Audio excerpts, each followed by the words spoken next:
Hey, do you wonder if God is real and if he's personal and if he knows you and what you're going through and if you have an identity and if your life matters?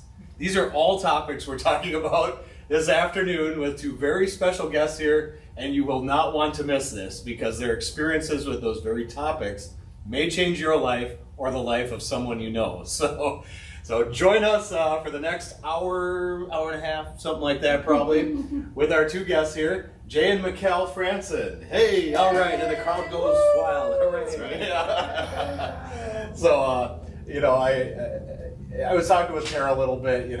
We saw the two of you give the message at Destiny Church in Rochester here a little while ago, and it was very obvious, from the message that both of you knew God in a very personal way. Like, you weren't just talking about what you've learned about God, but about what you've experienced with God. And we instantly are like, these people have a story to tell, and people need to hear this. So it's very personal. And what I love too is you're both just normal people like us, and like most of our guests actually on this show, just normal people doing their thing as Christians, and you've just had incredible encounters with God. But I should let you talk a little bit about that. Do you want to introduce yourself to the people at home? Or? Yeah, sure. So I'm Jay Franson, and I am the general manager of a digital marketing company in Rochester, Minnesota. And I am the proud father of 5 sons. That was 4 attempts at a daughter. We love all 5 of our sons very much, and the house is full of noise and activity. I currently help my wife out at the Transformation City Church. The name has changed. I run the sound for them during worship services, and then also play a little bit of guitar at church. And I speak at church when asked. Yeah. I'm Machell Franson, Jay's wife. I too have 5 sons. Funny how that works, yeah. Yeah, I'm the worship pastor at Transformation City Church, and I've been doing that for about close to 4 years now. So. Yeah, and we got to see you. Actually, I think both of them we've seen during worship. Obviously, and but yeah, it was definitely the message that you gave where we were going, boy, that's quite a story, And I know during that message you were sharing a little bit about your background, from the very beginning, basically how you got from point A to point B, and that's quite a story. And then after the fact, I hear about Jay's interesting stories to an encounter with Jesus that radically showed him some things about God and Jesus and what they were capable of. This was he was very ill with COVID, actually in a hospital. So, so I'd love to get to both these topics, but I think I think we need to start with your background a little bit and yours, because they very much are intertwined. It sounds like here. So take it away, however you want to do it. So. Yeah, sure. So I'll kind of share a little bit of background of myself. I grew up in Montana, and my mom is an intercessor and a prayer warrior. And oftentimes I would walk into her bedroom, and she'd be sitting on her bed with her Bible and just reading and praying. And she had notebook after notebook full of lists that she would do, that she would pray through with the Lord for my future wife. And she would spend a lot of time in prayer with the Lord, talking to him and advocating for my marriage. And I was little, 8, 9, 10 years old. I would walk into her room and see she was praying. And she grew up out in California, and so we didn't meet until we were in our 20s. Wow. But without a doubt, we both could tell that her prayers were preparing both of us to meet each other. And we've been married over 21 years now. And still happily married. We like each other quite a bit. Bonus, yeah. Right, which is also pretty good. And have a lot of fun times together. A lot of good stories. We actually met and married in 6 months. Wow. It was meant to be. That was a God thing there. We are glad it's a God thing. About 2 years in, we woke up one morning and we were talking, and I just laughed and I was like, I'm really glad I like you, because meeting and That was marrying in fast. 6 months, we actually really didn't know each other Yeah. very well at all. Interesting. Yeah, Yeah. definitely a God thing. And it sounds like it, and you'll kind of see how things intertwine a little bit here too. It sounds like when you tell your story a little bit too. But do you have your kids praying for your spouse, for their spouses now, or? Sure do. My boys do.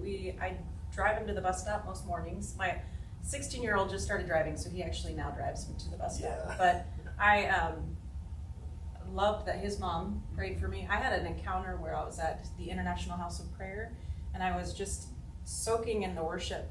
And I remember asking the Lord, how am I okay? And like just with my experience of growing up, and how am I okay? How am I in a really good family, in a really good home? And he just showed me a picture of Jay's mom on her knees praying for her kids as future spouses. And at the time, I had no idea if she did or if she didn't. And then probably just a few years ago, she gave us a journal of her prayers for her kids. Wow. And Jay specifically. And so. Wow, that's awesome. She kept that. Yep. What a blessing. I mean, to have that. And you can Yeah. give it to your kids too. Yeah. Like, Yeah. don't forget this. This is a legacy. Yeah. I mean, like a generational blessing, Yeah. right? You could say that's a very biblical theme we've talked about on the Yeah. show, actually, and that is a living example of it right there. Yeah. But so very important topic. But I'd love to maybe start from the beginning a little bit, kind of give some background on, what was the beginning of your life like, and how did you get from there to where you're at now? Yeah. Because Absolutely. that'll fill in the blanks, I think. Yeah, so it's going to take a little bit. If we go all the way back to the beginning. My mom was a single mom. She was in a marriage, and she had 3 kids, and that marriage ended just not very good circumstances. And so she started going back to school, and then she met someone who thought he was head over heels in love with her, and he pursued her, and she said, you know what, I have 3 young kids, and I'm not interested in a relationship. And he pursued her, and she ended up becoming the victim of sexual assault, and that was my conception. And so my mom, she prayed every day. She said, Lord, please let this child, because she knew abortion was just it wasn't an option for her. And so she prayed every day, Lord, let this child look just like me so I can love her and, love her like my other kids that she has. And when I was born, I actually looked just like my dad. And so I was a walking, living, breathing reflection of a traumatic experience for her.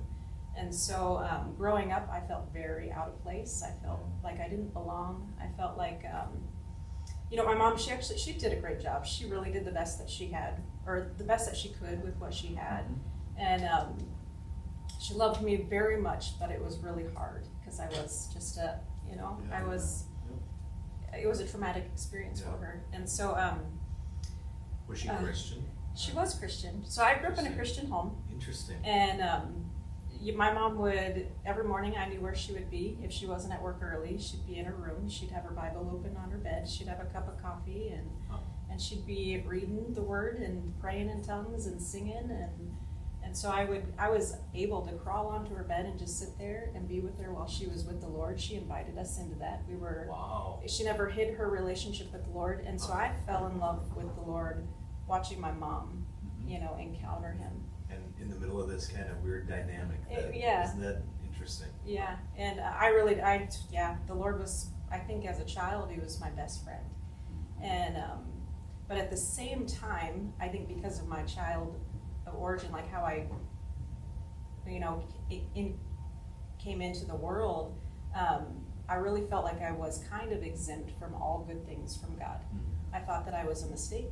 I thought that I just wasn't supposed to exist. Even though my mom loved me and she did her best, there were moments where people would be like, you get treated a little bit differently than your siblings. Why is that? And I knew this story at a young age. I knew what had happened to my mom. Oh my. And so I would say, well, this is what my dad did, and that's why I'm treated a little differently. Huh. And so when it came to God and my relationship with God, I actually still felt exempt from that as well. Even though I knew all the stories, I grew up in church, I knew the Lord loved me, he loves everybody, but I really did feel exempt. I feel like I didn't belong. And I remember having this heart, like, Lord, I knew I loved worship. I never wanted the worship at church to end. And why was that? I could encounter him. I could encounter his presence. You could feel the presence, probably even as a kid. Yeah. You probably couldn't explain it. No, it was I just couldn't. Like, and I just something's different. Yeah. When there's worship going. You know, I could feel that same presence when my mom would be sitting on her bed reading her Bible, and that's awesome.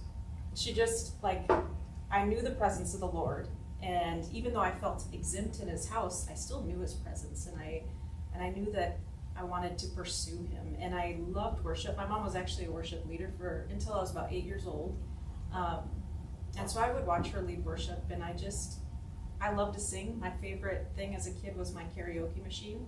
And I'd sit in my room for hours with me and my karaoke machine, and I'd write my own songs, and I'd sing into the That's mic. awesome. And I would just be in there for Wow. hours just doing my own thing with music. I loved music, and I was kind of the oddball in my family. My family's all kind of tough, and I was pretty shy and quiet and very, very insecure.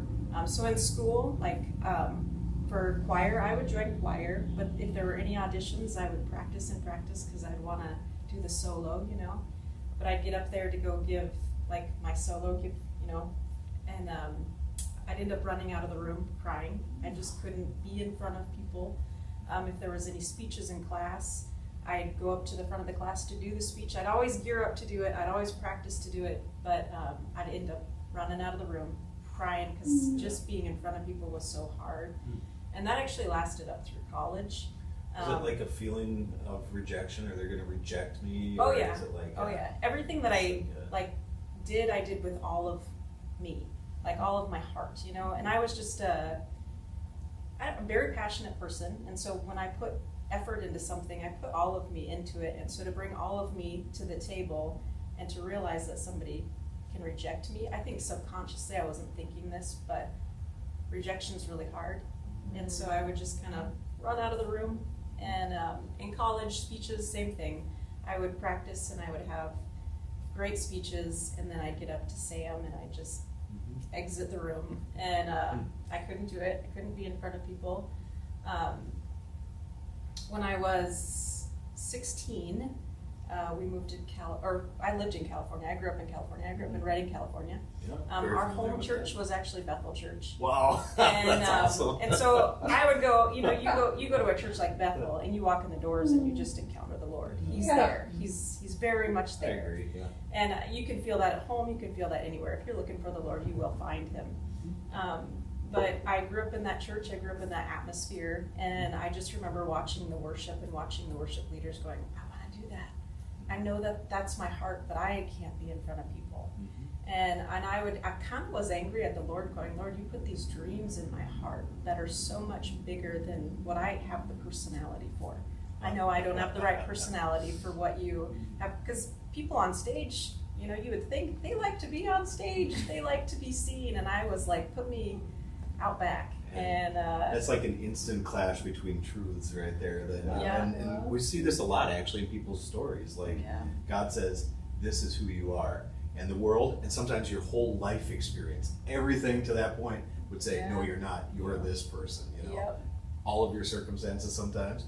And it's interesting how it's in this deeper place, where you're like, I know this is true, and I don't know how this will happen. And then God, Yeah, so what happened? Oh man, so at 16, we moved to Rochester, Minnesota. Okay. And it was my mom, myself, and I actually was a young mom. So I had a son, and his name is Malachi. So he was 8 months old when we moved to Rochester. And when we got to Rochester, we started looking for churches, and we were looking for something similar to Bethel. We were looking for where we came from. And we went to several churches and just weren't quite finding what we were looking for. And I found that if I was in my living room with my flags worshiping the Lord, it felt more like our church back home than the churches I was finding in the city. And so I would just be at home. That just makes my heart go, Yes. Yep. I think it's changed since then, though. I think the church has changed a little bit, but I'd be worshiping in my living room, and we stopped looking for a church after a while. And so from 16 to about 19, we didn't go to church. And my relationship with the Lord, like I'd worship in my living room, and I'd pray and I'd read my Bible, but it kind of started to just taper off, just because I wasn't around community. I wasn't around like-minded Very people. important. Yeah. And I was very interested in making money and raising my son and, you know, doing the things to provide for him. And so I was working, but I was also hanging out with the people at my job, and they weren't Christians, and they weren't like-minded.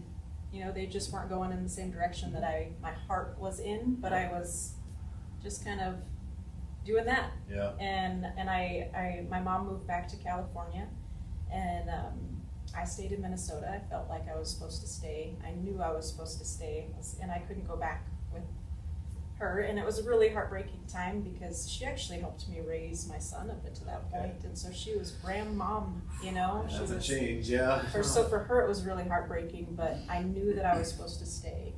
And so I was 19, and I was working, and I was raising my kid by myself.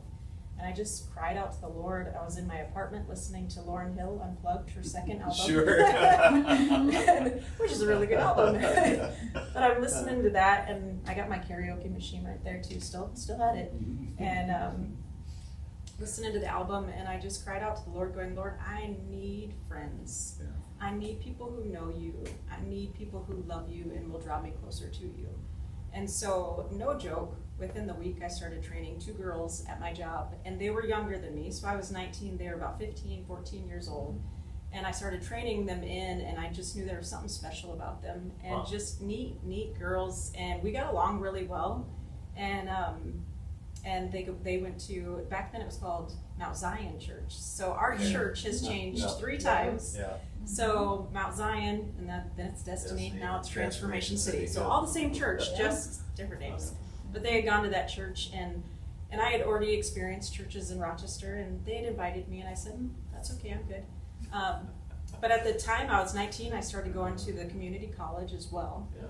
And so I'm sitting at the community college in one of my classes. It was a music appreciation class, and I see this girl that I'm like, I think that's the girl that I trained in at work. And so I went and I sat right next to her, looked at her, and then she turned and looked at me, and I was like, hi. And then as she made eye contact with me, I realized, you're not Courtney, so Courtney's my friend. And so I sat next to her, I'm like, you're not Courtney. And I just kind of like, didn't want to move because I felt that would be kind of rude to get up and not sit with her anymore. And so I went to work that night, and I asked Courtney, I said, Courtney, do you have a sister? And she goes, yep.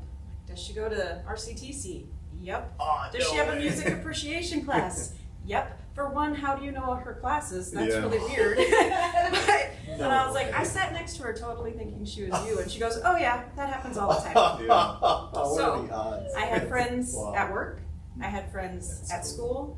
And I didn't have to introduce myself to any of them. Like, the Lord just knew me. I was shy. I had a hard time making friends, and so I didn't make friends, you know, just.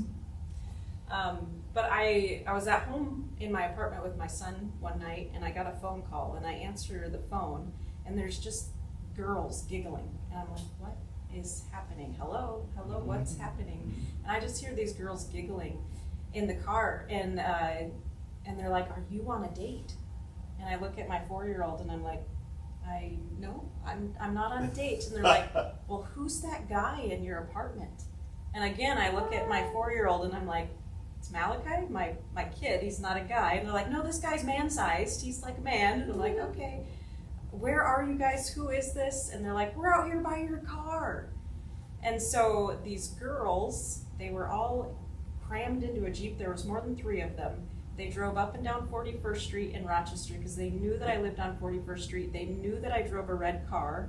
And they, like, if you're ever in Rochester and you're on 41st Street, you know that both sides of the street is filled with apartments. It is, yeah. And the whole thing's apartments. Few shopping malls, but like, it's apartments. They drove up and down 41st Street looking for my car. They found my car, and they were like, we see somebody in your apartment. My car was parked in front of a lower street apartment. I was on the upper one. And so I run down the stairs, and I'm like, what the heck? And it's just these girls from school, from work, and they pursued me. They found me. They found where I lived. Wow. And so we hit it off. I'm like, you guys can come on in. Here's some cupboards. You can even have cupboards in my apartment. Like, you're welcome to come anytime. That's awesome. And so, I prayed a prayer, and they showed up. And then they invited me to church, and I said, no, thank you. because I had experienced churches in Rochester and was just kind of, I can find the Lord in my living room. And so I got a phone call, and at that time the church had met on Saturday nights. Okay. And I got a phone call, and they had, and I knew it was Courtney, and I knew she was calling to let me know, hey, it's Saturday, I'm inviting you to church again. And so I didn't answer the phone. And I waited for it to go to voicemail, and then promptly listened to the voicemail. Yeah. And it was. Yeah, it was Courtney, and she called and she said, church meets at this time, and I'm inviting you to come. I'd love for you to be there. And I hung up, or the message was over, and so I was like, you know what, I'll just tell her I don't know where it's at. Even though we have phone books, we have, we can figure it out. And so I get another phone call, and it's the same number, and I'm like, okay, I'm not going to answer that. So I listened to the message, and she goes, here's the address of the church, here's the time we meet again, I'd love to see you there. And then hung up. And I listened to the message, and then I was like, you know what, I'm just going to play dumb and tell them I don't know how, I'm really bad with directions. And so these are my thoughts. Like, I'm really bad with directions. And so, the phone rings again, and I'm like, what is happening? And I wait for the message. And then I listen to the message. It's detailed directions from my apartment to the church. Because she's like, they found me. They knew where I lived. They know what you're up to. Yeah, and so I had no excuses. And so I drove to the church that night, and I opened the sanctuary doors. The second I walked in, I felt the Lord's presence, and I was like, oh. And I heard in my head, you're home. And to me, that was huge, because coming from a church where you've experienced Lord as you walk in the doors, and just the people, like you can see it in the people. Nobody greeted me. Nobody opened the doors for me to that church. God greeted you. Yeah, I walked in and I felt his presence and heard him say, you're home, and I was home. And so I've been there ever since. And what does that feel like to you when you say I felt the presence of God there? Oh, I was actually thinking about that the other day. What is it that I felt? And it's warm. It's a sense of home. I grew up where we moved almost every year. Every year we moved from home to home to home. But when I was encountering the Lord and his presence, this, you just know he's close. You feel home. And so I can be anywhere. And if I'm with the Lord, right, I feel at home. And so it's just this homey feeling for me. That's a good way to put it. And he said, you're home. And I felt it. It's a really interesting thing that I think a lot of people can take a lot from here. First of all, if you're feeling alone or isolated and you need friends or different friends maybe, pray about it. Yes. Right? It's that simple, right? Yeah. God does care. God does care. Yeah. I mean, he knows where you're at right now. Yeah. And he probably has people lined up, just waiting, like this. It's like they were on call. These girls. They were. It was incredible. But second of all, the takeaway from this is we as Christians need to be more open to the promptings of what God's doing, and not be afraid to interact with other people too that we don't know. We need to be those hands and feet. Yeah. I mean, without those girls being aggressively pursuing you, she needs to be here, let's get her over here, and look what happened. I mean, we can't just be all walking around as Christians in our own little bubble, Right. And even in church, you're sitting next to someone, but you're still in a bubble, you get that feeling in some churches. I mean, literally, we're all here, we're going through the motions. I'll be in my space and I'll be comfortable here, But so that's really impressive. That's another takeaway, I think, from that story too. And then obviously the presence of God. That is a big thing. You can feel this. I think we've felt this as well. I mean, literally. I've felt this at Transformation City. Also, the church we're going to right now, Legacy Church over in Onalaska. That was something that really made us go, we're supposed to be here. The first day we came and sat in there, it was like something is different in this worship here. There's something happening here, and you could feel it, Literally, I could just hear God saying, you need to be here. We need to be here. it was kind of one of those things, kind of like when you were like, I'm home. There was like a click or something, you know, and I think that's another important thing or takeaway from this too is God does have a place for you. Yeah. Find it. He'll show you, you know. Sometimes it's a journey to find it, but that's part of the fun sometimes too, is finding that place, and you'll feel the click, you know, when you're in the right spot, I think, and God's there. So, well, I should let you keep going. Sorry. Oh, I got one more good story. Yeah. Just one. Actually, a lot. But 100. Let's do 100. With these girls in particular, they invited me to a bonfire at the church, and the whole church was invited to this bonfire. And so my aunt, actually, she watched my son, my oldest. Yeah, Malachi, my oldest. Yeah. She watched him for me, so I got to go to this bonfire with the girls, and I showed up and I walked out to where the fire was, and the whole church is practically sitting around the fire, and I put my camp chair down and get ready to sit down, and these girls come up to me and they're like, "What are you doing?" And I'm like, "What do you mean?" "I'm at the bonfire. I'm gonna sit around the fire with everybody else." And they're like, "No, come on."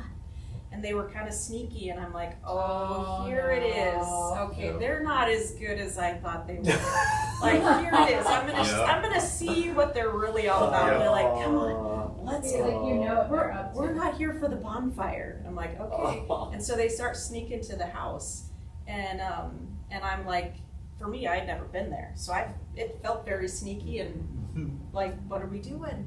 And so they walk to the back door of the house. They're still sneaking. They're walking inside. The house is dark, and I'm following them, going, "What are they looking? Are they going to look get for in trouble here? Yeah. Are they looking for a liquor cabinet? Like, what's happening at this bonfire?" No kidding. And so they sneak into the house, and I follow them, and I walk behind them, and I'm just watching them, and I'm going, okay, they've been here before. They were walking around the house like they knew where they were going, but it was still dark, and none of them lived there. So they start walking up the stairs, and I follow them, and we go into this tiny little room, and there's a piano in there. And up until this point, I had not experienced music with these girls, and I didn't know that they liked music, but they sit at this piano, and they just start worshiping, and they just start singing. And they're giggling, and they're laughing, and they're playing, and then they would switch who's playing piano. All of them could play piano. And they could all sing, and they were just worshiping and having fun. And it was the most playful encounter I had ever had with worship. And so I was undone. I sat in the room with my jaw on the floor going, okay, not only, Lord, did you give me friends who pursued me, you gave me friends with the same heart and love for music. For me to be as a kid, I was by myself with my karaoke machine in my bedroom. These girls are all together in a room, and all they want to do is worship. All they want to do is just play music, write their own songs, sing their own lyrics, giggle, laugh, and take turns, and I just was undone. Wow. Yeah, I got home and I called my mom, and I was like, "Mom, you are never gonna guess what happened." And I told her the sneaking up to the room, and I was like, "I thought they were looking for a liquor cabinet," and but no, they were looking for a piano to worship. Wow. And she's like, "Wow, the Lord does love you. Yeah. He gave you friends who have just that same heart." And it was just this overwhelming moment of really feeling the Lord's love and feeling home. I was at home. And it just, I don't know, it was an incredible encounter. And these girls loved me into leading worship. I was terrified of singing in front of anybody. They actually found out I could sing because they found my karaoke machine, and they played a tape in my apartment while I was not there. And it was a song I was singing to my son that I made up the words for him. And so I was at like one of these worship, it was called Brick and Amp. It was where all the young people got to go every Friday. It was every Friday night, I think. And these girls led worship at this place. And all of a sudden I hear the song that I was singing to my kid on my karaoke machine. And I'm like, I was there like selling pizzas, like handing out pizzas for kids. And I just hear them singing in the other room in front of everybody this song about Malachi. And I'm like, oh my gosh. So they learned that I could sing by playing my karaoke machine and Wow. listening to what I had recorded. And then they asked me to join the worship team. And I was terrified. I was like, yes, I knew I wanted to, but I didn't know how to be on stage without it being very nerve-wracking. And so I asked if they could just turn my mic off. And so I got to be on stage and with my mic off and just learn how to be on stage. And then very slowly the microphone got turned on, and very slowly they started asking, hey, would you lead this section of the song? And I would practice, and if I got there and was like, I can't do it, even if it was in worship and I had already practiced to do it, they would just look at me and smile and take over. There was no performance. It was, they really loved me into getting comfortable and just being able to be up there. That's the perfect way to describe it. We've tried to describe this too, because we've been on a number of worship teams over the years, you know, helping to lead worship and stuff, and that's probably the number one thing is, you know, Lord, let this not be a performance. You know, that's the last thing this should be. That would almost be dishonoring to God. Like that's the last thing we want. And it's interesting, once you start seeing worship that way, is this isn't a performance to impress these people here. Right. You know, this is a drawing close. It's an honoring. You know, it's a pouring out and a filling up. And I mean, it's just, there's so much beyond just performance. And it's like, the fears go away. Once you've been in the midst of worship, and especially when God's presence is there, it's like all those other things just go, those are so tiny compared to what God's doing right now. It's like, these are insignificant things. These fears, these anxieties, this is all I care about right now is this, you know, what we're experiencing. And it changed my perception of worship, I know. And it sounds like you had kind of a similar thing happen where it's like your spirit literally recognized like what God was doing in the moment, and it was just kind of breaking through that barrier that the world had tried to build between you and that recognition or something. And it's like your heart sensed it though, or something. You got there. So and now obviously you're leading worship and, really are able to flow very well. So man, that's a very encouraging story. And I'm sure this is very encouraging for people at home too. So wow, that is an awesome thing to hear. And obviously we want to hear from Jay too. Should we let him talk too, I guess? I don't know. We better. We don't want him to feel left out. So no, so you have some very interesting experiences too. And I mean, we were talking about some other ones right beforehand here, and obviously there was your mom praying and intercessing, you know, and it is interesting. Like, so you've read through some of those journals, by the way. It sounds like, does some of the stuff match up like with what you were going through at any point, or like I saw this play out kind of like, or in this moment I could see where this maybe got me through this spot in my life or something like that? Or I actually didn't read too much of it. I just kind of was like, oh my gosh, there's a lot there. A journal where she, like, it's physical evidence of the encounter that I had where the Lord showed me her on her knees, and I just was like, this is incredible. She really did. That's awesome. Pray and so how and when did you meet? Like, is there a story to that? Well, and I get to throw my own friendship story in too. My dad graduated from college in Bozeman, Montana, and he was looking for a place to be a college instructor. And we ended up moving to Havre, Montana. So Havre, Montana is in Montana, it's called the High Line. It's Highway 2. In Minnesota, Bemidji is on Highway 2. Oh, wow. I thought it was kind of funny. Adam and Lexi were in Bemidji on the same highway that I was on in Montana. No way. And so Highway 2 goes from Washington State all the way to Maine, and it goes across the top of the country. And Havre, the joke was that the Cowboys and Indians both argued with each other, and they said, "I don't want her, you can have her." Oh, it's just a bleak area dump out there. Town in the middle of nowhere, 9,000 people. Wow. And I was 8 years old, and we were moving from Bozeman, which was a bigger city, and I already had a school and friends and stuff like that. And so we were church hopping at the time, trying to find a place for us. And I was pretty shy, and I was like, "Mom, I really need a good friend." And she said, "Well, let's take a minute and pray for it." And so we just prayed for, Lord put someone in Jay's life that he can, be good friends with. And so one Sunday morning, we were trying out another church. We walked in the front door, and I was being shy, hanging on to my mom or my dad's arm, I don't remember. And I walked in the front door, and coming up the stairs was this boy that was my age and my size. And at 8 years old, I heard the Lord say, "He'll be your friend." And it was just a funny encounter because he walked up and he was like, "Hi, I'm John."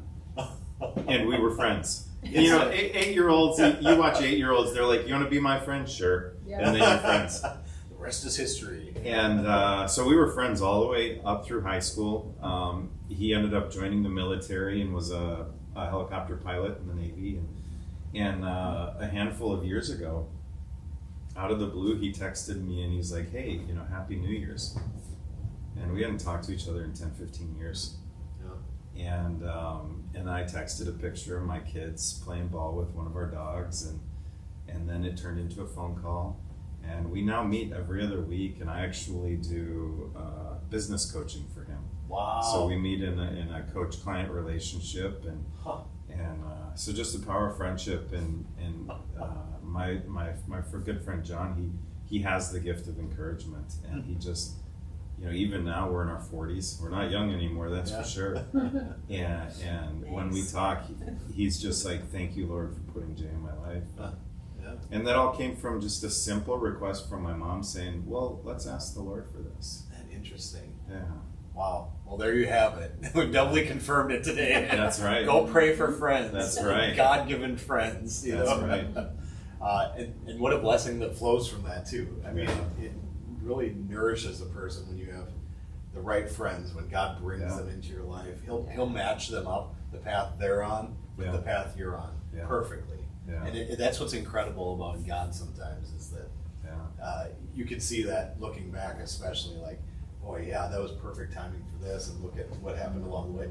Your whole story, what you were just talking about, and then yours as well. I mean, that's what we see looking back, and it's the beauty of God, that we hear about a lot. So. Yeah, and it's so amazing to develop. Well, I'm going to back up. One of the things I love about Destiny Church and now Transformation City is Pastor Rod and Connie Marquette have always, for years, have taught the Hearing the Voice of God class. Mm-hmm.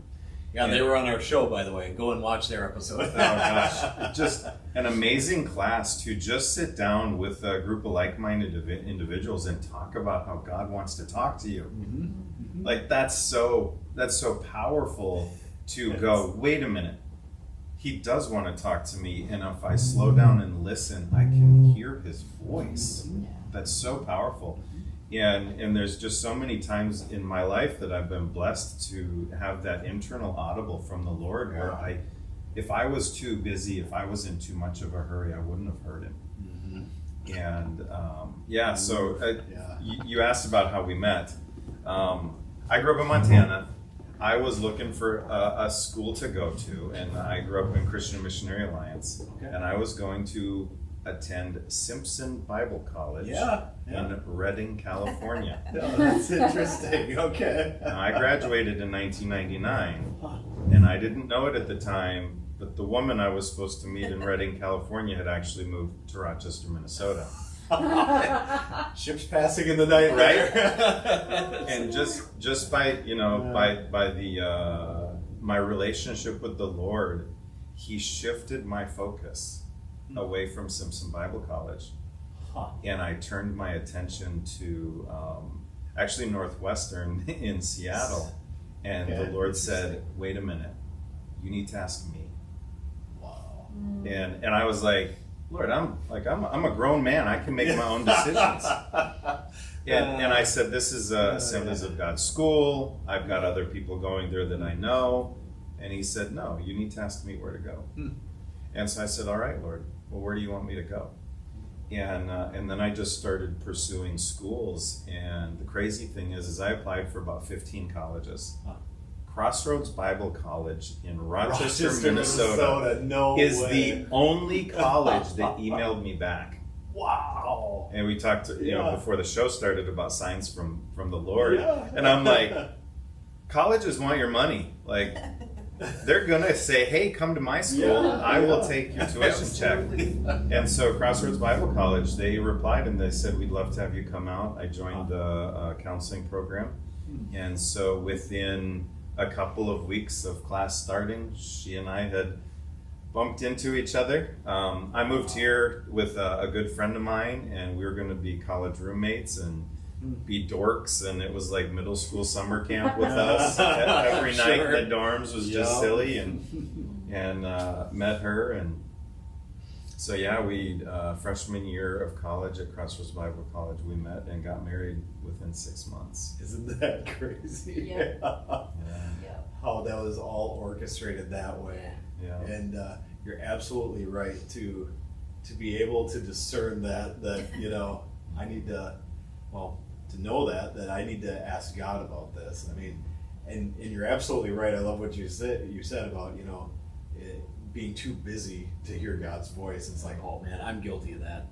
I mean, a lot. I mean, I think any adult is, especially if you have kids and jobs and things like that. Yeah. And it's something we need to remind ourselves of, I think, every day. Like, man, it can change your life. Like, slowing down, God can make up all the work stuff or whatever, you know, that you might miss just slowing down, you know, and it'll change your life like it did for you. Yeah. I Yeah. mean, Here we are. there you go. The proof is in the pudding, so to speak, I guess. Yeah. So, man, that's awesome. And yeah, Crossroads, actually, your Uncle Jeff, I think, went there, right? Or, Yeah, Jeff, I think he did some classes. he was on the show here too, Jeff Rasmussen. Yeah. Well, and that's also isn't that where Bear Creek is? That's now? where Bear Creek That's Christian where- Church is. We've been there. We've attended there. Wonderful church also. So yeah, wow, that's an incredible story. And yeah, and obviously I know we have a lot of things we could talk about today. We've already told them they can come back, so we will have an episode 2 at some point, hopefully, right? But we were discussing one of the other interesting experiences you had that involved when you had COVID. So this was just a couple years ago. Then sounds like. You mind telling us about that, or? Yeah, I'm gonna cry. I can get tissues. Yeah, right. Hide behind my water bottle. You know, I'm guilty of doing that on this show too. Don't worry. In case. Interesting how that Can works handle with God. Yeah, you know, the goodness and sweetness of God. Yeah, here we go. It can just undo you. Thought I'd have myself put together better. So, I'll try and give a little bit of a backstory. I used to do triathlons and half marathons. Believe it or not, this body was like in peak fitness, right? I believe, though. Yeah. I believe. And this was in end of 2020, so COVID hit in February, March of 2020. Something like that, we were actually in Costa Rica when the world started shutting down. We were in Savannah. We were in Savannah. Can we get home? And I had actually broken my collarbone in Costa Rica, and they said, just get back to the States and have surgery. I'd broken it in 2 places with a butterfly, a floater in there. And then the countries were threatening to shut down. And funny little side story, I was the one that was pulled out of the lineup to be searched at the airport with a broken collarbone. And the lady's like, raise your arms. And I'm like, no, I can't raise this one. It's broken. But so we got back to the States, and then the whole COVID thing happened. And I'm not somebody that lives in fear. It's like we get sick, we get better. Yeah. And a lot of people's experience actually during COVID was people got sick and they got better. I know people did pass away. I know there were stories like that. People pass away from the flu and pneumonia, and diseases happen and we get sick, and so through that summertime, and people were trying to figure out what community looked like and all that stuff, I was like, I'm not afraid. This is fine. And so then all the way into December, we got COVID, and I was doing my best to say I don't have a man cold, but man was I sick. I ran a fever in the 102, 103, 104 degree temperature for days, and ended up going into the hospital, and they gave me some steroids, and I didn't know it at the time because I'm not the doctor, but it acts as an immunosuppressant. Oh my. And I was just looking for relief because I was so sick. And she got better, of course. She's tougher than me. It's true. And I was on day like 13 or something. Wow. And I said, I have, something's wrong. I was moving really slow, but being tough. And I got into the doctor, into OMC, and they took my oxygen and it was at 70%, which is Wow. halfway to dead. Yeah. And I actually, she and I both realized I had started to hallucinate. I came out and talked to her and I said, I don't understand why you're trying to kill me. Huh. And she looked at me and she's like, what? It's a weird And thing I go, to hear. well, you gave me COVID to kill me. And then we both looked at each other and I go, that's crazy, isn't it? And she goes, yeah, that's pretty Yeah. crazy. That's in your head though. Yeah, I was, Mhm. Yeah. I mean, between the fever and the reduced lung capacity and oxygen, I was very sick. Yeah. And so I went into OMC and they did a chest x-ray and they just did the pulse ox. Yeah. And the nurse was like, a lot of people come in here and they don't need to be here. You need to be here. Yeah. No kidding. And I'm like, yes, it's not a man cold. I wasn't faking it. Yeah. Yeah. And I said, well, I'm sick. Like, I don't feel good. And I said, but, I'm looking forward to going home. And he goes, oh, you're not. You're Now not it's going 70. home. He goes, you're not. Yeah. He goes, actually, we're going to call an ambulance and you're going to St. Mary's. Wow. And kind of wild. We have a friend that's a nurse. And as I was giving Machell, because it was COVID, we were separated. Machell couldn't even be I was in in the the parking lot. room with me. She was in Yeah. the parking lot, and I was texting her what they were telling me. And she was texting her nurse friend, and then her nurse friend was like, he's not coming home. She actually said, I'll be right there. Yeah. And I'm sitting in the car, waiting in the parking lot, and I'm still waiting to hear from Jay, and she said, I'll be right there. And I'm like, what in the world? And she drove she actually works at Mayo. She doesn't work at OMC. She drove to OMC, got in the car with me, wasn't afraid to get in the car with me. I had my mask on, she had her mask on, and she's like, just so you know, here's what's gonna happen. He's not gonna go home. He's gonna go to St. Mary's, and they're gonna keep him for a while. And just neat friend. Neat that she showed up and Yeah. walked me through it, because nobody was saying anything. Yeah. There it was was a just weird no time there. communication. Yeah. And so she told me what to expect and what questions to ask, and then I would kind of, everything that I would find out, I would give to her so she could Yeah. tell me, Translate. translate it for me. Yeah. Go ahead. Yeah. So got to ride in the ambulance. Super fun, right? And they got me to it's not fun. I got into St. Mary's ER, and they put me on 100% oxygen Mhm. to see if the oxygen could recover, and it would not. And so, of course, I felt great with 100% oxygen. I'm like, I'm feeling like a new man. I gotta be able to go home soon. Yeah, but you're drowning. Yeah. Well, and that's a great phrase. It's the weirdest experience to drown in air. Yeah. And I didn't understand this stuff. Like I said, I was a healthy individual, low resting heart rate. I mean, I would go for 7, 8, 9 mile runs with a buddy, and we'd talk during the run, like fit. And the doctors were going, we don't know why you're here. We don't know what's going on. And so they kept me in ER. I think it was overnight. And I couldn't breathe on my own. And so then they're like, we're going to move you to ICU. And I say ICU, these are the rock stars of the medical place. If you want to be taken care of, nurses in the ICU are just phenomenal. And so I got moved up to ICU. I was given a BiPAP, so it breathed in and out for me. Wow. And these are things that they didn't like reveal. I didn't know how bad it was, which was kind of baffling to me. But also I was not in my right mind. And so I got up there, and then they started saying things like, you should call your wife and say goodbye. Wow. Yeah, which was like, oh gosh, this is serious. Yeah. Like, and I was feeling good with the oxygen, but at the time they were still intubating people. And just by the grace of God, I was given the right people on that team. They were making plans to intubate me.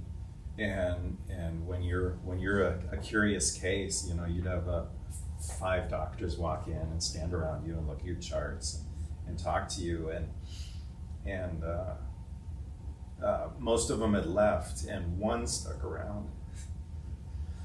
And I didn't think this would be this emotional. It's been a long time. Probably good that I'm telling it again. But really nice Mayo doctor, and he says, hey, Mayo does a lot of things really well,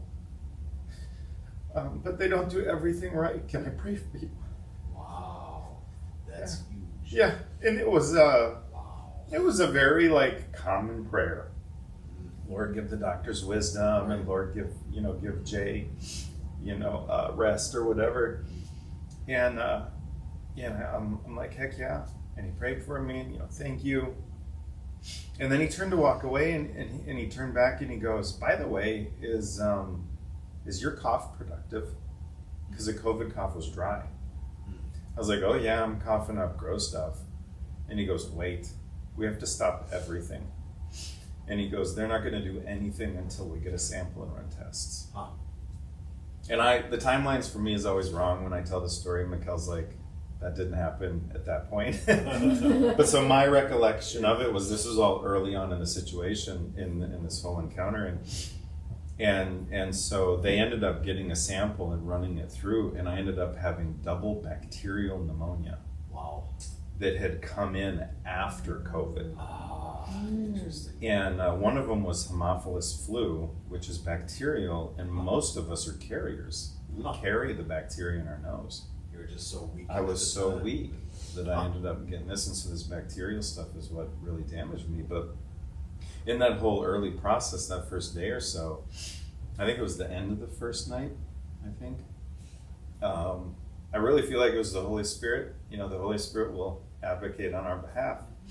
I'm believe it or not, as I'm like blubbering like a just big baby, I'm very stoic and Norwegian. I'm monotone, I'm reserved. Yeah. I don't go out there and roll around in the aisles at church, and I don't wave my flags, and I don't jump up and down. I'm not the one that's excited for the fire tunnels that happen.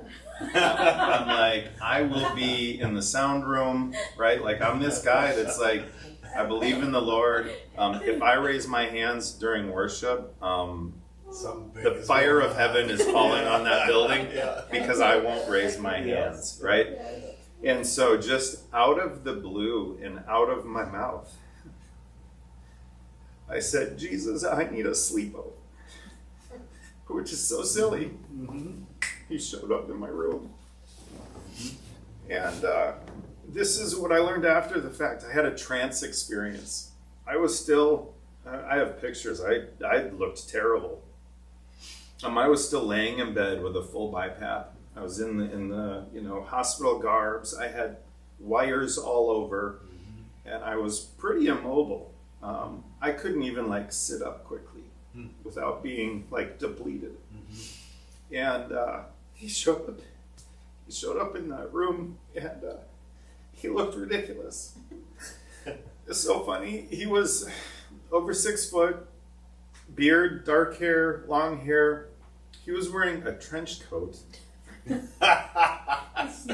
sweatpants, and army boots that were untied. That's awesome. That is so God. That is so. It's right though. It's right. Yeah. I mean, the way. Oh my goodness. Yeah. And one of the amazing things is, he's what you need in the moment. Mm-hmm. Yeah. And we are adopted into his family. And he's my big brother. Mm-hmm. And I was looking for a big brother to protect me. And so I actually, in this trance experience, I got out of the bed, and he was standing there. And when you get to see the face of Jesus, his eyes just undo you. Mm-hmm. There's so much love in it. It communicates everything without you saying a word.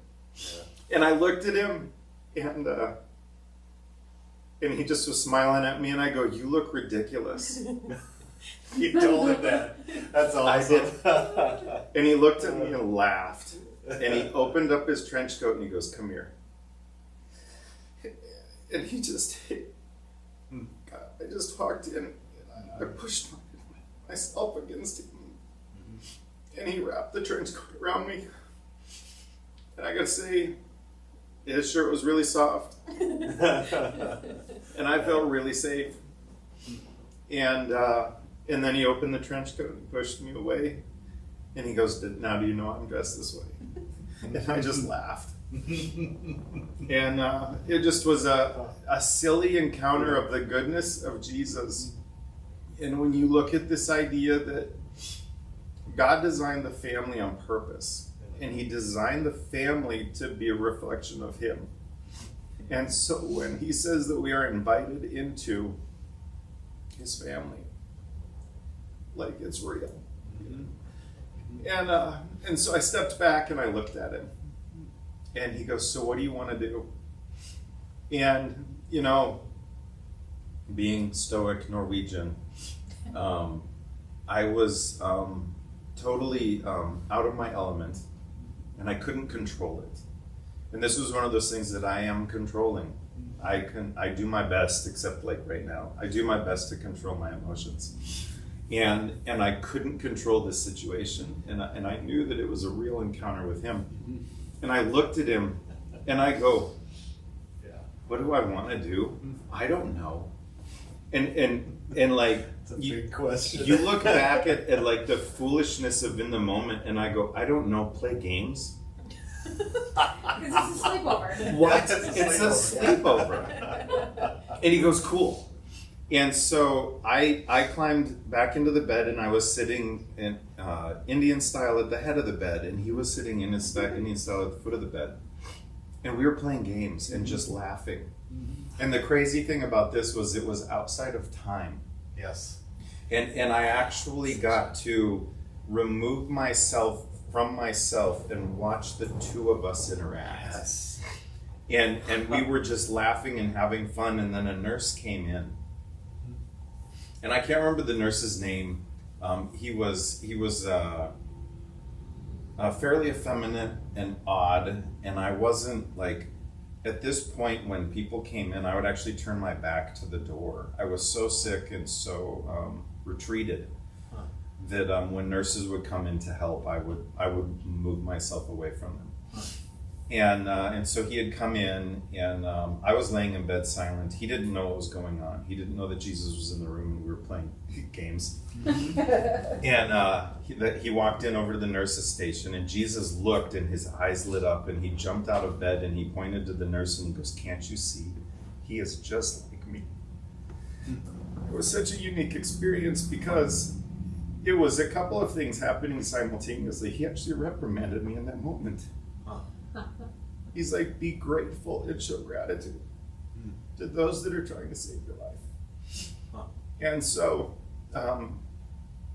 I just had this, like, I don't know, kind of just like a really rapid encounter with that, where he was just like me in the fact that he was a nurse giving his best to save my life without receiving anything in return.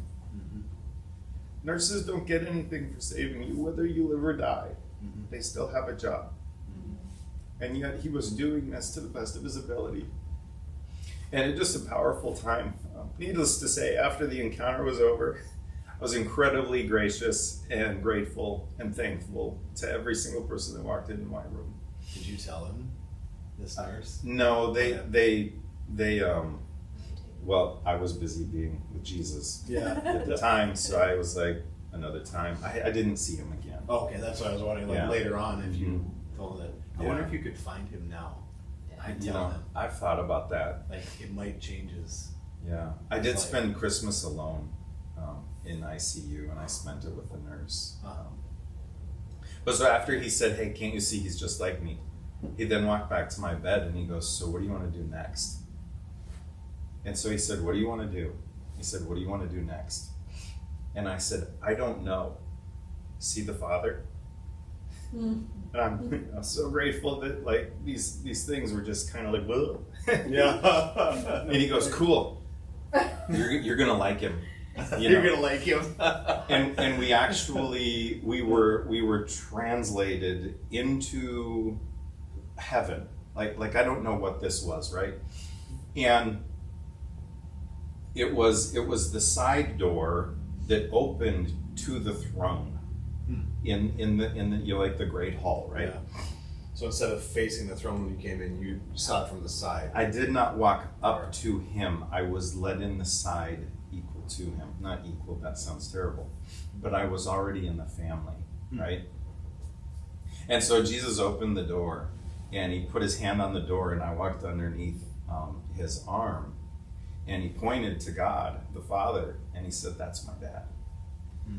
And our Heavenly Father was, my experience of him was, he was massive, very Nordic, to be honest. He was very robust, and a large beard, and kind of the picture of like this just big, powerful king. Yeah. And it was a really unique experience because the room felt empty, yet full at the same time. Like God was the only one in the room. But he wasn't. Like I felt like he was giving direction to angels, and also simultaneously sustaining creation. And so I looked at him, and I said, "What are you doing?" And he said, "I'm doing what I do best.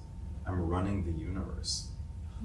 There's a very interesting distinction of the Trinity, right? The Father's like, "I do this thing." Yeah. And he was doing it, and I just sensed the gravity or the power of he was sustaining all things. And he turned to me, and he looked at his son Jesus, and he smiled, and he said, "You should ask him what he does." And so I turned to Jesus, and I said, "What do you do?" And he just looked at me, and he laughed, and he goes, "You know I'm not human, right?" That's an interesting thing for him to say. Well, he was prepping me, and he said, "Come on." And this is just the wildest thing, and I don't even know how to like explain what really happened. Is we became immaterial. We became a part of creation. We were able to move through creation. And I had identity like spirit, but I did not have boundaries. Like I wasn't an object. I just was an essence, maybe. I mean, very weird. And I'm not. But we actually moved. We moved out over the ocean, and then we moved into the ocean. And we went through the depths, and I don't know how you guys experience the ocean. It's like my only like real phobia. Everything in it will eat you. Interesting. And if they don't eat you, you drown. That's where like, it takes you. Like it's just, yeah. That's so interesting. Brings me into the ocean, and as he's moving me through the depths of the ocean, I'm watching fish eat each other. It's violence, and it's death, and it's very, very weird. Because all the way to the bottom of the ocean, I'm watching tectonic plates crash against each other. And you know, like there's lava in the crust, and like it felt uncertain, and it felt like violent, and it felt, I don't know, it was very unsettling. But I was with him. I wasn't afraid or anything. I was just observing, going, I'm not connecting the dots here. Yeah. Right? Like, I asked you what you do, and I'm like, I don't know. And we moved out of the ocean, and we actually moved into a glacier that was moving down a mountain. And to be outside of time is so unique because the glacier moved rapidly. And I watched the path of destruction that a glacier, it pushes everything down in front of it, and everything behind it is laid waste. Right. And we moved through the glacier and watched things get, just laid bare. And again, I'm just speechless and with him. And the final place that we ended up was on a very high, like, cliff face, where we were actually a part of the piece of the cliff that was ready to fall into the valley. Huh. And we fell into the valley, and the rocks, exploded at the bottom. And then we were standing at the bottom of this cliff, and I looked at him and I go, so what do you do? And he turned to me and he goes, Jay, when things are at their worst, I'm at my best. And that was when the encounter ended. And what was crazy to me is I go, the Lord created, and we know this as Christians, he created a world that's designed to work better with him, right?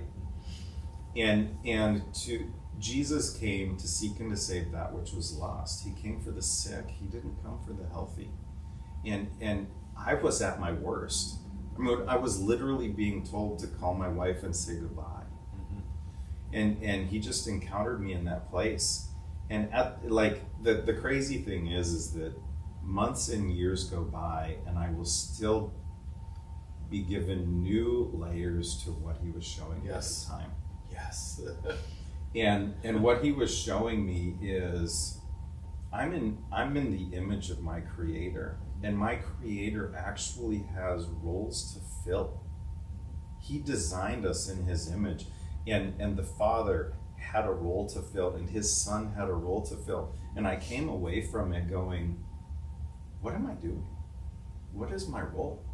What am I supposed to be doing with my life? I'm not humble brag here. I'm a great dad. I love my kids. I do a lot of things well, but very retreated from the public eye. So I spent 5 days in ICU and then 3 days in general care. I jokingly call it Gen Pop. They kick the tray under the door once a day. You hope that they check on you. No kidding. After the rock star, A+ service I got in ICU where they're in and helping you out, and so 3 days in general care. And funny thing is they're like, you can't go home until your oxygen is above 90% when walking. Sure. Yeah. They also said you have to wear a face mask while walking. I can tell you for 100% certainty that it will knock your oxygen down 2 to 4 points. Yeah. So I would be 91 to 92%, and then I'd put the mask on and try and walk down the hallway, and it dropped to 88, 89. And they're like, you have to stay. And I said, I'm not staying.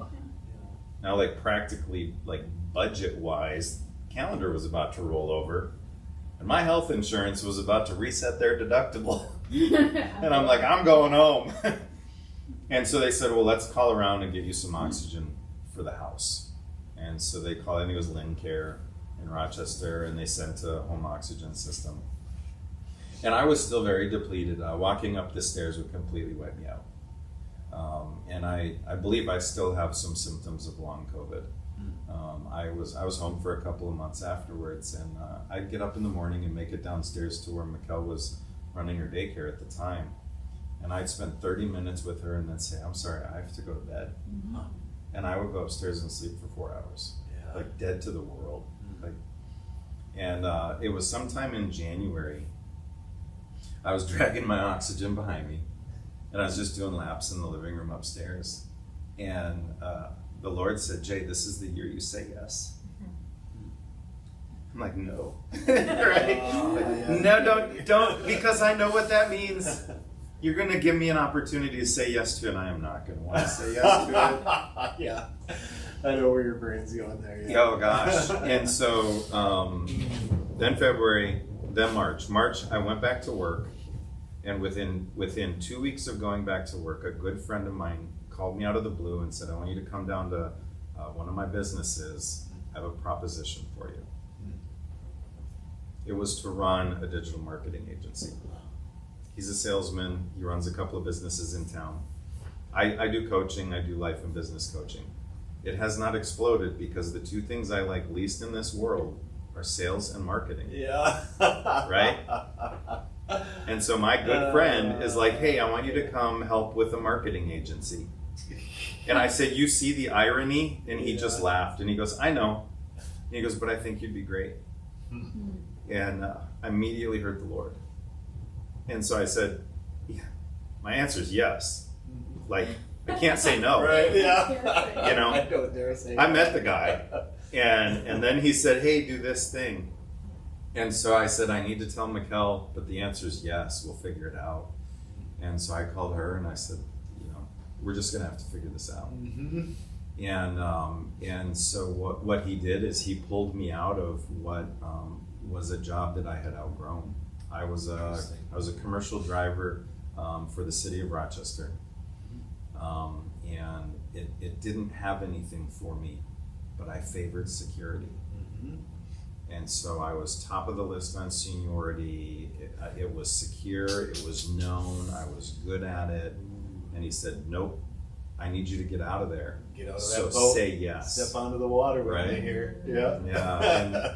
And so what we both have been able to see is he pulled me out of that job, which increased my income within a year, which set her up to get out of her job and step into the role of a worship pastor. Mm. I don't know if our listeners know this or not, but worship pastors don't make a lot of Right. money. Right. And so we just have been blessed continuously after that encounter. And I think that God gives us this stuff to give away. Yeah. And so I just am like, pray for encounters. Pray for wild ones that make no sense. Right. Ask for sleepover.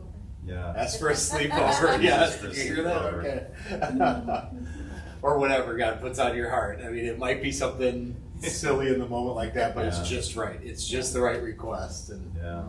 I don't think you have to worry about asking the right way either. I think God knows your heart. And in the moment, that's what happened here. I mean, Yeah. it was perfect for the Yeah. moment. And I love your experience of what you said here at the end, though, about stepping into the new job. I mean, it is incredible. I think a lot of people get to that point where they feel comfortable, and it's a box you kind of build around yourself to maintain that comfort. Yeah. And so often, that's not where God is, in that little safe box, because that's the world giving you its version of safe, basically, is what it is, and comfortable, or whatever you want to say.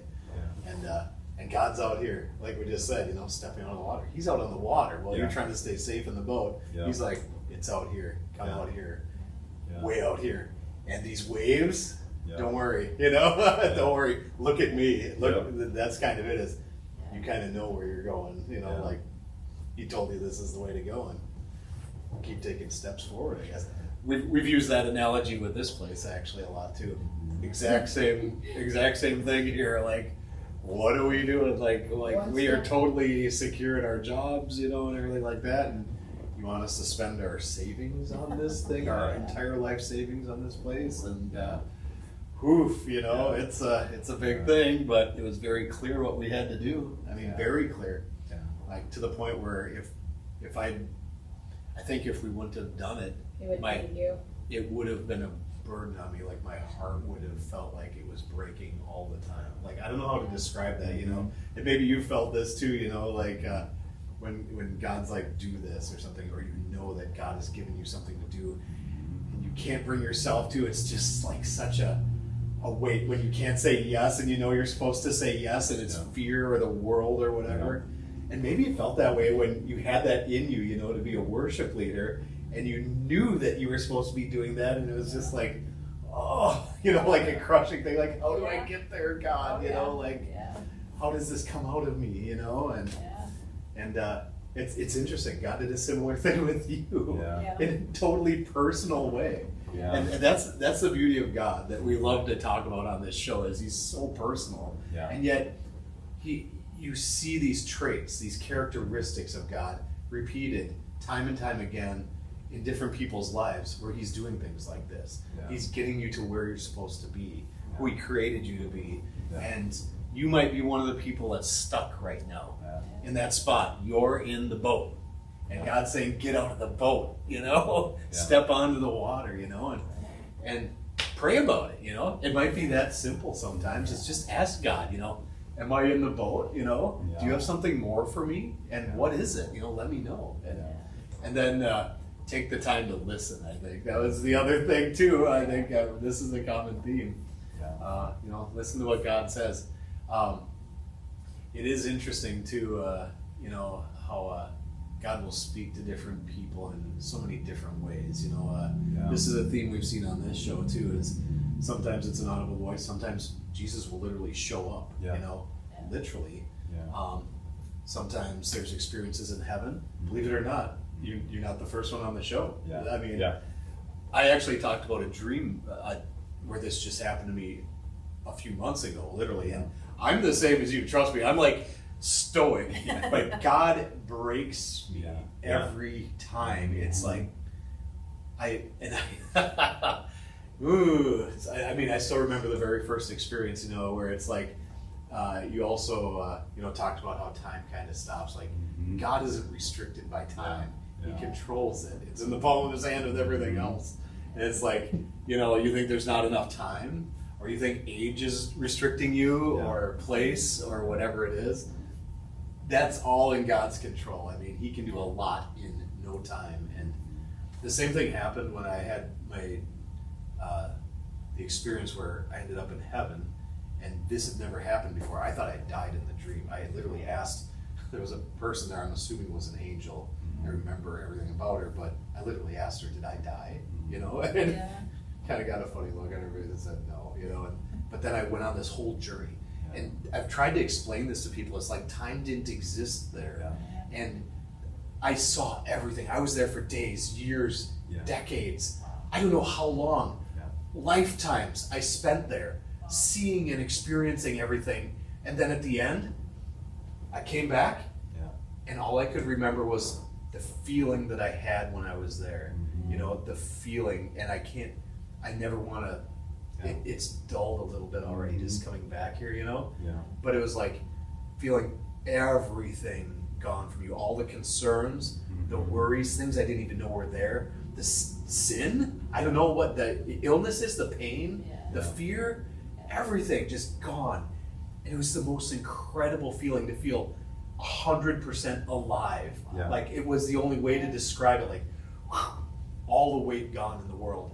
And that's how I knew I was in heaven. I didn't see like angels flying around or people I knew, or, you know, or anything like that, or the gates of gold, or whatever you want to, you know, say is heaven. It was literally a nondescript place, you know, and it was just light, you know, and white. It was almost like a fog, almost. And this one person in front of me, I think they were there to answer my question, like they knew what I was going to ask or something, and because she knew, like, I saw her face, I could describe what she looked like and everything, but I think she was probably an angel. I'm not sure, but yeah, I was just there to answer that one question, like, and I knew in that instant where I was, you know, and that it's incredible. Like, we're built for this. We're built for these things, these experiences, you know, and your experience validates that again. Your experience validates that again. Like, there are things bigger than us and our experiences here, and I think that's the big takeaway, is that I think we're supposed to be looking for that. So it's such an interesting, you know, one of the things that I came away from my encounter with him is he cares more about the individual than the collective. And I, you know, I've since had other visions and encounters where it's reminding me that there were probably 1,000 Abrahams before Abraham said yes. And humanity would, we'll say, progress, you know, back towards, you know, the original intent if more of us said yes. right. And you know, God gave Abram, hey, I'm going to give you this thing, but you're not going to see any of the rewards. This thing I'm going to give you is for people that are going to come after you. And I think many of us get stuck in our life, and we want to make a difference in our life for ourselves for tomorrow, right? And God is saying, I have a plan so much bigger than you. But I have to find someone that's willing to say, my plans are, you know, God's plans are more important than mine. Yep. And I had another, I just had a vision of the Lord at Destiny Church, now Transformation City, and I called it God's generals.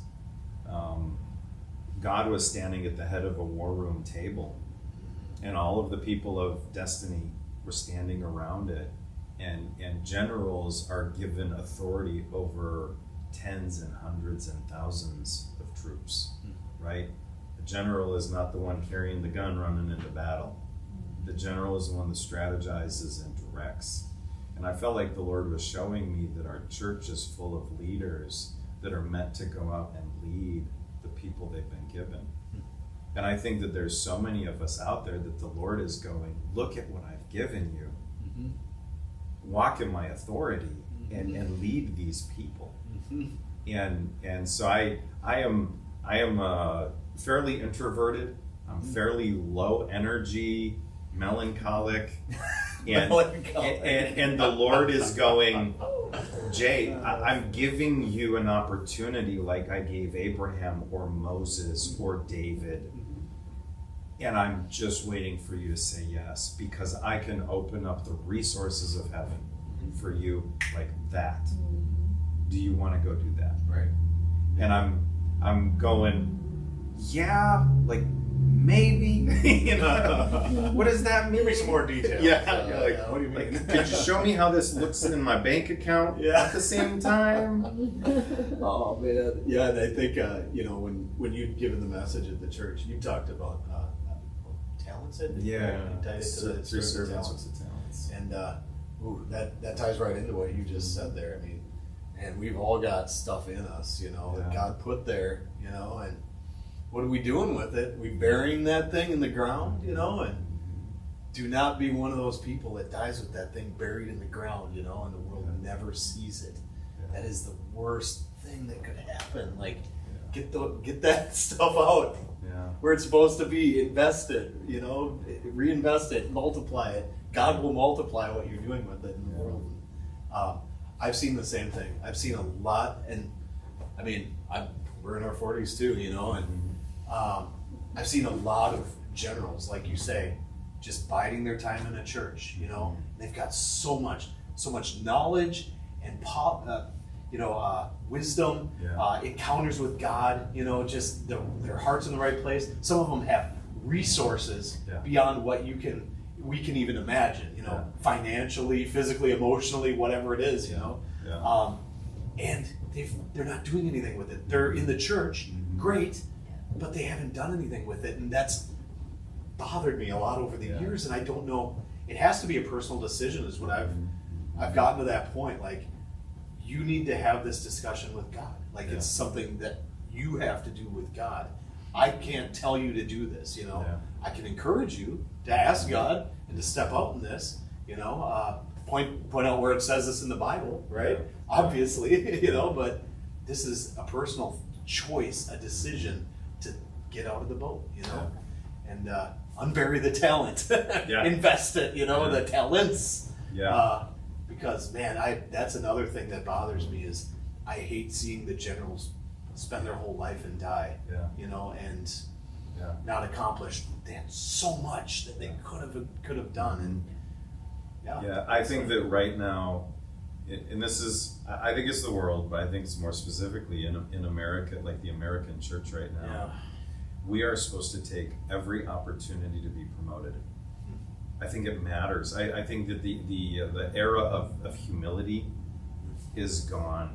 If you have a boss, believer or not, that says, hey, I think that I'd like you to step into this role, I think we as believers are supposed to take every opportunity. The Old Testament was full, Daniel and Joseph. They were the second in command under an evil person, but they did not refuse the promotions that were given them. And I've talked to a lot of Christians that are like, oh, I could never work with that person. Take the promotion and use the influence that God has given you. And let the Pharaoh of the land go, I'm just going to wear the funny hat and hold the stick. You get to run the country. Like, that's what we're being called to do right now. And I think that a lot of people in America, because I don't know the rest of the world, we're restless and we're ready to. And some of us, in coaching, it's kind of funny. Sometimes the job of the coach is to literally just give the client permission to do something they already wanted to do. Yeah. So I give you permission to take the promotion. Take the promotion. Yes. Take the opportunity to increase your influence and change the world. Like it's Change the world. that's what we get to do. Yep. And the maybe the final takeaway here, I know that I thought was a really good point you touched on, and I think we've discussed this a little bit too. Like, you know, we may never get to see the true impact of this place during our lifetime. Yeah. We might not ever, and if it's in existence for another 10 days or 10 years or 10 decades, you know, we might not get to see if anyone actually got impacted, you know, in a way that God wanted them to be impacted, you know, and I'm okay with that, you know, and I think you get to a point where that's okay. Yeah. You know, I know, God, that your will is being done, and that's enough for me, that I know I'm in the midst of your will, Yeah. you know, and there's something about that clicks. Like, I don't need what the world needs, where I have to receive the reward and have it, you know, or something like that. It's like, this is the reward, you know, this is it, and I'm good with that, you know. And it's I actually had a dream about our oldest child. It's our daughter, you know. I had a dream about her, and she's gonna do some incredible things in her life. And there was this dream I had where she was standing there were a bunch of people about her age from all over the place, it looked like, and she was standing, they were all looking the same direction, like looking off into the distance. This was a dream a long time ago. And she was dressed all in white, so she stood out. I could see her at the front of this huge throng of people looking all in the same direction. And in that moment, I came up close to her and I could see her just peering, you know, and there was such confidence on her face, like a knowing of who she is and where she was at and where she was going. And God was doing something, like leading this group in this place, in this direction. And I never got to see what they were looking at, you know.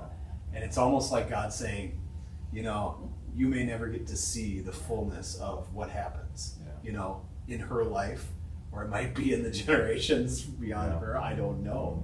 But there's a ripple that's been set in motion. And it's almost like he was showing me that, like, don't be discouraged. There'll be things that happen, you know, but look what's going to happen. They're going to see the promised land or whatever it is, you know, like they'll be able to see it, you know, and man, it's such an encouragement. And that was enough for me in that dream too, just knowing that I don't need to see what happens, Lord. You'll show me in heaven or something, you know, that's the thing. I'll get to see it one day, I know, but there's that assurance, like right in the midst of your will, God. That's where I want all of my kids to be, actually. So pray for your kids too. That's right. And their spouses. So wrap it, right. bringing this full circle, right? Okay. Pray for your kids tonight. Pray for your spouses, your kids' spouses, and pray for your spouses also. And if you, even beyond that, I'd say pray for the leaders in your church. You know, that they maybe have an epiphany. You know, about where they're supposed to be. We pray for doors to be open to them, you know, walls to come down that might be separating people from their God-given destiny and their God-given identities, and cause people to dig up their talents. So, so we usually have our guests, you know, close with a prayer, prophetic word, encouragement, whatever God puts on your heart, really. I mean, would you mind doing that for us today? Or You got something? You usually do. She's far more. Put her on the spot. She's far more prophetic than I am. She goes from the Lord really well. You know, on my heart is just encounter. So I guess I could just pray to give what was given to me to others. That's perfect. So Heavenly Father, thank you for allowing your son to meet me in that hospital room and teach me more of your goodness and your sweetness. Jesus, thank you for your loving kindness and your laughing eyes. Thank you for your protection in times of need. And we just pray, Father, that this portion that you've given me and this encounter that I've been able to have with your Son would be given to the listeners. Those of you out there that feel like you are at your worst, Jesus is at his best, and he's excited to partner with you. And so, Father, just encounter these people and change their lives. Amen. Yeah, amen. Well, that was awesome. I hope everyone enjoyed their time with us. We'll actually be replaying this on Thursday night too, so if you caught it live, we'll be posting it so you can view it again on Thursday night too. So tell your friends to check it out, and then we'll be back again on actually New Year's Day with Alice Sharping. So look forward to that. So thanks for joining us. Have an awesome week, and certainly be blessed. Yep.